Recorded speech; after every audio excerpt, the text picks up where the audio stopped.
School এবং কলেজের শিক্ষকদের বাড়ি ভাড়া পার্সেন্ট আকারে বাড়ি ভাড়ার ফাইল ইতিমধ্যে মন্ত্রণালয় উঠিয়েছে, আলহামদুলিল্লাহ।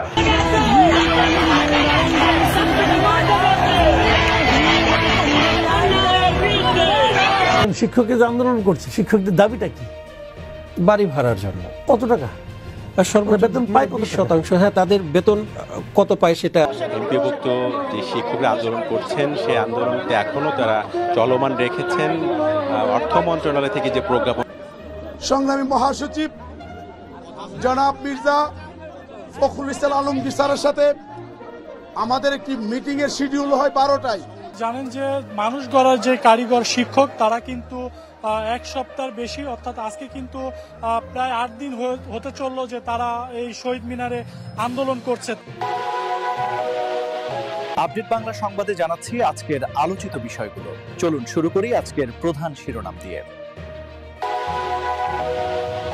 আসসালামু আলাইকুম প্রিয় দর্শক, নতুন একটি নিউজে আপনাকে স্বাগতম। প্রিয় দর্শক, দেশের শিক্ষাঙ্গনে তৈরি হয়েছে উত্তপ্ত পরিস্থিতি।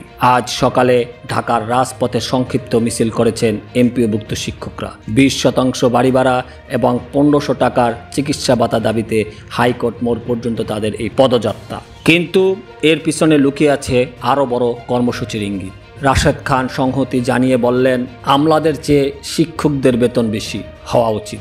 এমন বক্তব্যে উত্তপ্ত হয়ে উঠছে শিক্ষক মহল, আর তৈরি হচ্ছে আগামীকালের বড় আন্দোলনের প্রস্তুতি।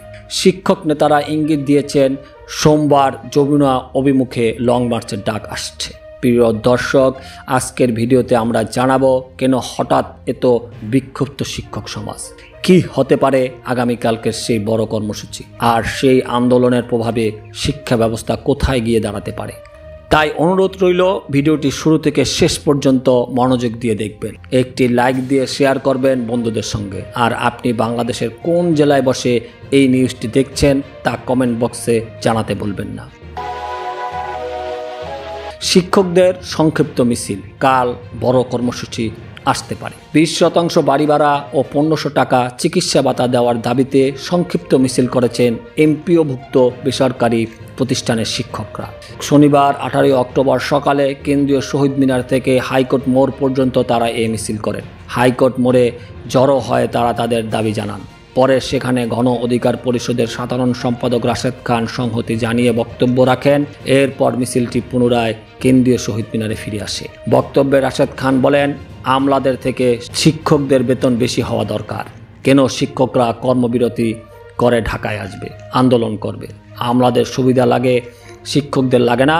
শিক্ষা কমিশন গঠন করে শিক্ষকদের বেতন ভাতা বাড়াতে হবে। শিক্ষকরা জানান আগামীকাল তাদের বড় কর্মসূচি আসতে পারে।